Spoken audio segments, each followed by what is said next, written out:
Bowman est un homme de 39 ans vivant à Los Angeles. Il avait en réalité grandi au Texas, mais il avait déménagé dans cette grande ville en 2018 pour son travail. Beau était aussi dans une relation amoureuse à distance avec son fiancé, avec qui il prévoyait de se marier. Mais malheureusement, en novembre 2021, il va subitement disparaître alors qu'il rentrait de ses vacances au Texas pour Thanksgiving. Après ça, il s'est donc totalement volatilisé en laissant comme seule trace derrière lui un message très étrange au 911. Pour tout savoir sur la triste et mystérieuse histoire de Bowman, lançons-nous maintenant dans la vidéo.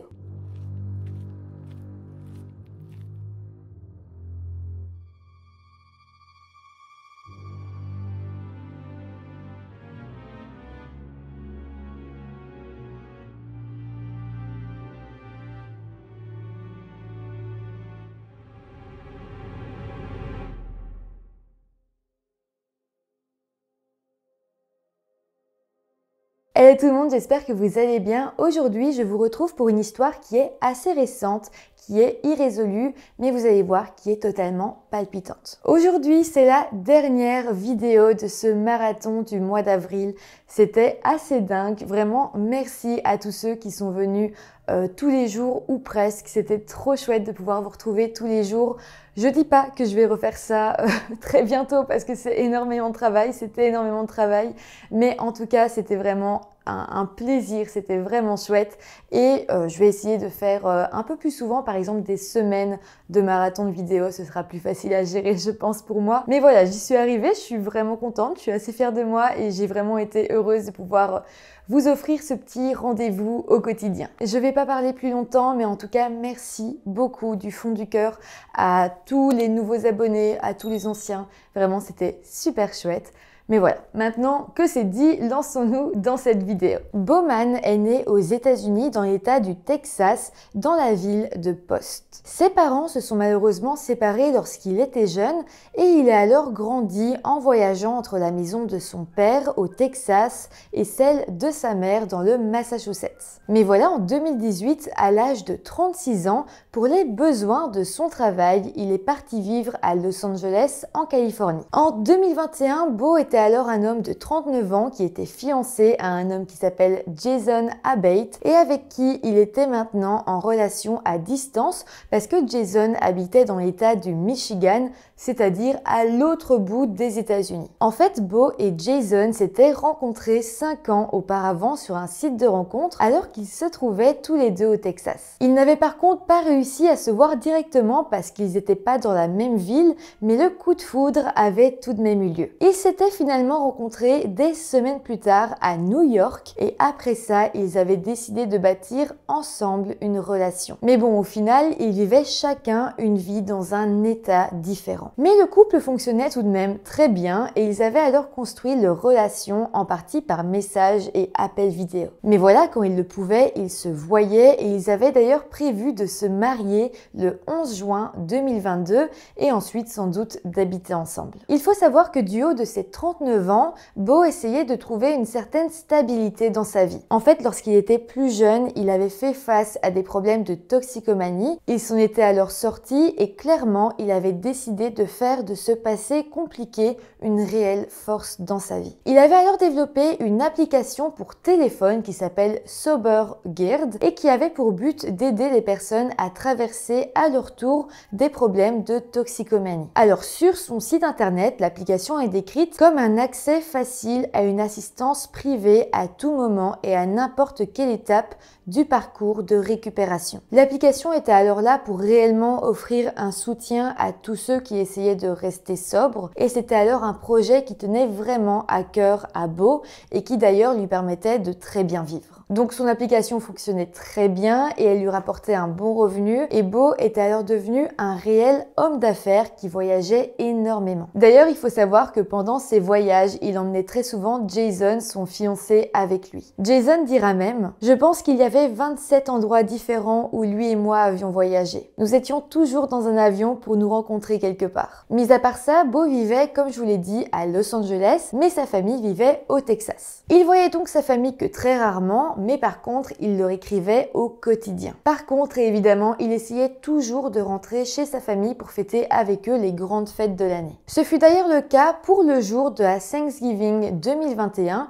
qui tombait donc le jeudi 25 novembre. Il est alors resté au Texas avec sa famille pendant quelques jours et puis il est retourné à Los Angeles le 29 novembre. D'ailleurs, le jour de son retour, Bo a discuté un petit peu avec Jason, donc son fiancé, et Bo lui disait que tout allait bien, qu'il avait passé de belles vacances et d'ailleurs Bo paraissait aussi très enjoué et planifiait son avenir avec Jason. Encore une fois, par rapport à ça, Jason témoignera et dira: il m'a dit qu'il m'aimait et qu'il voulait adopter des enfants avec moi. C'est le dernier message que j'ai jamais reçu de lui. Après ça, Bo était allé se coucher et la discussion s'était alors terminée comme ça. Mais voilà, ce fut la dernière discussion que Jason va avoir avec Bo, car après ça, il va totalement arrêter de répondre, que ce soit à Jason mais aussi à sa famille ou à ses proches. Alors, au début, une journée va passer sans que Bo ne réponde à Jason, mais Jason ne va pas s'inquiéter plus que ça. Il se disait effectivement que Bo devait être un peu trop occupé. Mais bon, une deuxième journée va passer et là, Jason va quand même commencer à s'inquiéter légèrement. Il a alors appelé les amis de Bo pour leur demander si quelqu'un pouvait passer chez lui pour vérifier si tout allait bien. Mais malheureusement, les amis de Bo étaient eux aussi des personnes très occupées et ils avaient tout simplement pas le temps d'aller sonner chez Bo pour voir si quelque chose n'allait pas ou quoi que ce soit. Donc, ils vont simplement dire à Jason qu'ils ne peuvent pas le faire. Quelques jours plus tard encore, Jason était alors extrêmement inquiet et savait que quelque chose n'allait pas. C'est là qu'il a alors décidé de contacter la police de Los Angeles pour leur expliquer la situation et leur a alors demandé s'ils pouvaient aller voir au domicile de Bo. La police, dans un premier temps, va contacter l'assistant personnel de Bo qui dira lui-même qu'il n'avait aucune nouvelle de son patron. Des policiers se sont alors rendus à l'appartement de Bo qui se situait à Studio City, donc dans la vallée de Los Angeles. L'assistant de Bo était là pendant l'opération parce que lui, il disposait des clés de l'appartement. Donc voilà, les enquêteurs n'avaient pas besoin de défoncer la porte ou quoi que ce soit. L'assistant de Bo pouvait rentrer facilement de lui-même à l'intérieur. Donc voilà, les enquêteurs vont sonner plusieurs fois à la porte de l'appartement, mais personne ne va répondre. Donc l'assistant va sortir les clés et tout le monde va rentrer chez Bo. Dans l'appartement, il n'y avait rien de très étrange, simplement il était vide, Bo n'était pas là, mais c'était comme si Bo était parti faire des courses ou quoi que ce soit. Il n'y avait pas de signe de lutte ou de vol ou quoi que ce soit. Simplement, Bo n'était pas chez lui. Par contre, ici, ça faisait déjà plusieurs jours que personne ne semblait avoir vu Bo ou avoir même reçu de ses nouvelles. Donc, après le 4 décembre 2021, Bo a été déclaré comme personne disparue. Donc, suite à ça, une enquête pour le retrouver a été lancée. Les enquêteurs vont alors rapidement déclarer que la dernière fois que Bo aurait été aperçu était le 30 novembre 2021. Grâce aux caméras de surveillance et à certains témoignages, les enquêteurs vont même pouvoir refaire le scénario de ces derniers moments. La première trace qu'on va retrouver de Bo va être le 30 novembre à 14h05 lorsque des caméras de surveillance l'ont filmé en train d'entrer puis de ressortir d'un magasin 7-Eleven qui est en fait une sorte de magasin dépanneur américain. Donc les caméras le filmeront en train de repartir du magasin avec dans ses bras une bouteille d'eau, des glaçons et d'autres petits articles. Une fois sorti du magasin, on va aussi remarquer que Bo rentre dans une voiture qui semblait l'avoir déjà déposée devant le magasin. Alors cette voiture a en fait été identifiée comme étant un Uber que Bo semblait avoir payé pour faire ses courses. En fait, il faut savoir que Bo avait écrit à Jason précédemment que sa voiture était tombée en panne. Donc effectivement, ça paraît logique que Bo ait appelé un Uber pour pouvoir se déplacer dans Los Angeles. Mais c'est après que les choses vont devenir de plus en plus étranges. Les enquêteurs vont en fait retrouver quelque chose de très troublant et même plutôt glaçant. En fait, quelques minutes après avoir quitté le magasin 7-Eleven, Bo avait envoyé un message au 911 où il avait simplement écrit « dans un Uber gris ». Il n'y avait absolument aucune autre information, mais il semblait vouloir dire au 911 au secours où il se trouvait. D'ailleurs, après ça, les agents du 911 qui avaient reçu ce message avaient essayé de l'appeler sur son téléphone et même de lui renvoyer d'autres messages, mais Beau n'avait ensuite jamais répondu. On sait par contre, grâce à l'application Uber, qu'à 14h35, eh bien ce même Uber aurait déposé Beau sur la rue Berkeley Street à Santa Monica, donc à l'autre bout de Los Angeles. Par contre, ce qui est étrange, c'est que personne ni aucune caméra aurait observé Beau à cet endroit précis. En fait, si on regarde l'application Uber et l'historique des déplacements de Beau, on voit qu'il a été déposé à Santa Monica. Par contre, à l'endroit où il aurait dû être déposé, eh bien, aucune des caméras de surveillance l'a vraiment filmé. Alors que ça paraît vraiment étrange parce que pourquoi est-ce que le Uber l'aurait déposé à cet endroit pour qu'au final, il ne sorte même pas de la voiture? Évidemment, le chauffeur Uber va être retrouvé. C'est d'ailleurs très facile de retrouver un chauffeur Uber vu que tout est écrit sur l'application et donc la police va pouvoir l'interroger. Il s'appelle Kyle Abramson et il expliquera qu'il ne savait pas du tout ce que Beau avait fait à Santa Monica, mais par contre, il dira que Beau avait l'air tout à fait normal et que quelques minutes après être descendu du Uber, il y était remonté et avait demandé à ce que cette fois, le chauffeur le ramène à son appartement à Studio City. Le chauffeur Uber dira alors s'être exécuté et avoir ramené Beau à l'autre bout de Los Angeles, à son appartement, et puis avoir conclu la course. Encore une fois, l'application confirmait que le chauffeur Uber avait bel et bien fait la course. Il y a d'ailleurs un traceur GPS sur chaque Uber, donc clairement on est sûr que le Uber, que la voiture s'était bel et bien rendue jusqu'à l'appartement de Beau. Mais voilà, le chauffeur Uber dira ne pas savoir ce que Beau avait fait ensuite, et ce qui est bizarre, c'est qu'il n'y avait aucune trace de Beau nulle part. En fait, il n'y a même rien qui venait réellement prouver que Beau se trouvait bel et bien dans le Uber lorsque la voiture s'est rendue jusqu'à son appartement. Plus précisément, les caméras devant l'immeuble de Beau ne le verront même jamais rentrer chez lui, et donc à moins qu'il soit reparti à pied quelque part une fois que le Uber l'ait déposé juste devant chez lui, eh bien on se dit que le chauffeur Uber devait savoir quelque chose qu'il ne disait pas. Donc là, tout ça est très étrange selon les enquêteurs, ça paraît très brouillon. Pourquoi est-ce que le chauffeur Uber aurait déposé Beau juste devant chez lui si au final Beau ne comptait pas rentrer chez lui? Donc là, il y a deux suppositions possibles. Comme je vous l'ai dit, soit le chauffeur Uber ment, il n'a peut-être pas réellement ramené Beau chez lui, peut-être qu'il l'aurait laissé finalement à Santa Monica et aurait fait semblant de le ramener chez lui.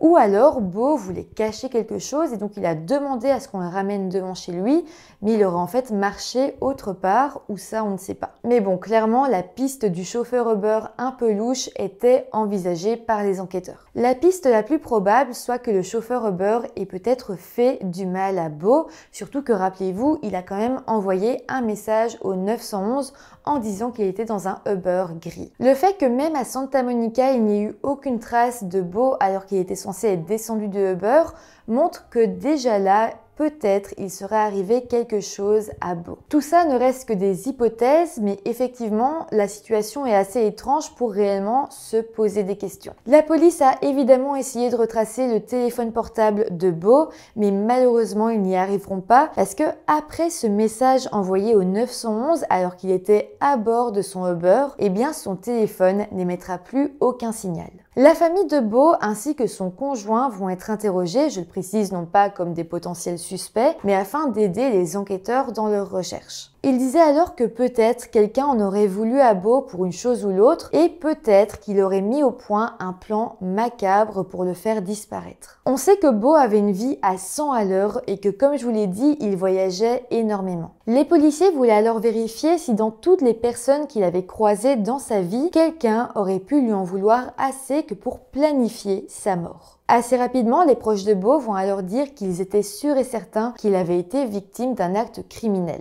Ils écarteront directement la piste d'une disparition volontaire ou même l'hypothèse qu'il aurait pu mettre fin à ses jours. De plus, Beau avait l'habitude de contacter assez souvent sa famille, de donner des nouvelles à son fiancé, à ses parents, etc.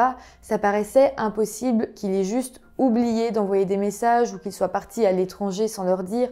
Enfin voilà, tout ça n'avait aucun sens. Donc clairement, la famille de Beau, ses proches, ses amis étaient convaincus que quelque chose de grave lui était arrivé. Jason, donc le fiancé de Beau, dira de son côté qu'il était convaincu que le trajet en Uber soit en fait la cause première de sa disparition. Malheureusement, comme je vous l'ai dit, il n'y avait aucune trace matérielle qui venait prouver que le chauffeur Uber aurait pu faire du mal à Beau. Il y avait effectivement beaucoup de choses étranges, notamment donc ce message envoyé au 911 et aussi les caméras de surveillance qui n'ont pas filmé Beau aux endroits où normalement il devait être. Mais mis à part ça, il n'y avait aucune preuve vraiment matérielle qui pouvait permettre aux enquêteurs d'arrêter ce chauffeur Uber. Le chef de l'enquête dira alors: l'Uber fait définitivement l'objet d'une enquête. Je ne peux pas divulguer les détails, mais cela fait évidemment l'objet d'une enquête.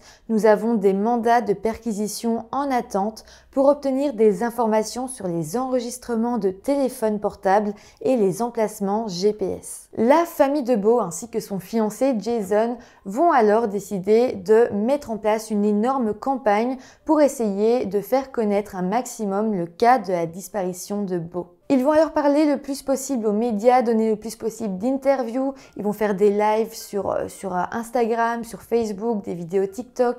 Vraiment, ils vont essayer de faire le plus de choses possibles pour que des gens connaissent le cas de Beau. Ils savaient en fait que le seul moyen pour que l'enquête avance était que quelqu'un témoigne. Ils voulaient alors que quelqu'un finisse par céder sous la pression médiatique. Malheureusement, la maman de Beau est tombée malade d'une maladie grave et donc elle a dû se faire hospitaliser. À cause de ça, elle a dû arrêter la lutte active pour essayer de comprendre ce qui était arrivé à son fils. Aujourd'hui, c'est Jason, donc le fiancé de Beau, qui est le vrai porte-parole de la lutte pour connaître la vérité. Il dira d'ailleurs récemment en interview: je veux juste savoir où il est. S'il vous plaît, quelqu'un, ayez un cœur. Alors pour terminer cette vidéo, je tiens à vous rappeler qu'aujourd'hui, Beau aurait 41 ans, qu'il mesure près de 1,80 m, qu'il pèse aussi à peu près 100 kg, qu'il a les cheveux blonds foncés et les yeux bleus et des fossettes prononcées sur chaque joue. Il a été vu pour la dernière fois portant une casquette de baseball bleue, un sweatshirt foncé et un pantalon foncé et des chaussures noires. Selon la police de Los Angeles, Beau a été vu pour la dernière fois le 30 novembre 2021 vers 14 h dans un 7-Eleven sur le pâté de maison 11 000 de Ventura Boulevard dans la vallée de Los Angeles. Il existe évidemment une page Facebook en l'honneur de Beau. Je vous mets comme toujours le lien en description. Elle est tenue par Jason, son fiancé, et s'appelle Help Find Bowman. Voilà, c'est comme ça en tout cas que se termine cette vidéo, mais j'espère que ce n'est pas comme ça que se terminera toute cette histoire. Aujourd'hui, l'enquête est en cours et les choses risquent d'évoluer. Clairement, on sait qui est le chauffeur Uber et c'est lui le potentiel coupable, c'est lui le suspect principal. Et j'espère qu'à un moment donné, les enquêteurs vont trouver plus de preuves, en tout cas des preuves matérielles pour arriver à l'arrêter. Clairement, j'ai difficile à comprendre le mobile, pourquoi un chauffeur Uber s'en serait pris à un homme comme ça au hasard. Alors je me dis, est-ce que quelqu'un l'a payé? Est-ce que quelqu'un est derrière tout ça et assure ses arrières? C'est aussi une possibilité. Donc voilà, on attend d'en savoir plus, mais selon moi, il y a beaucoup de choses cachées dans cette histoire. Si jamais les choses évoluent, je vous ferai évidemment une suite à cette vidéo, ou en tout cas, je vous mettrai dans la barre de description l'évolution de tout ça. Il reste la page Facebook que vous pouvez suivre pour suivre un petit peu toutes les dernières actualités à propos de Beau et de sa disparition ou même de sa famille. Donc voilà, n'hésitez pas à aller suivre la page sur Facebook. En tout cas, c'est comme ça que se termine cette vidéo et ce mois entier de vidéos. Encore une fois, merci beaucoup d'avoir été présent sur la chaîne. Merci pour vos abonnements. Pour ceux qui ne sont pas encore abonnés, n'hésitez pas à vous abonner, ça me motive énormément. Et sinon, moi, je vous retrouve mercredi prochain pour une nouvelle vidéo. Bye!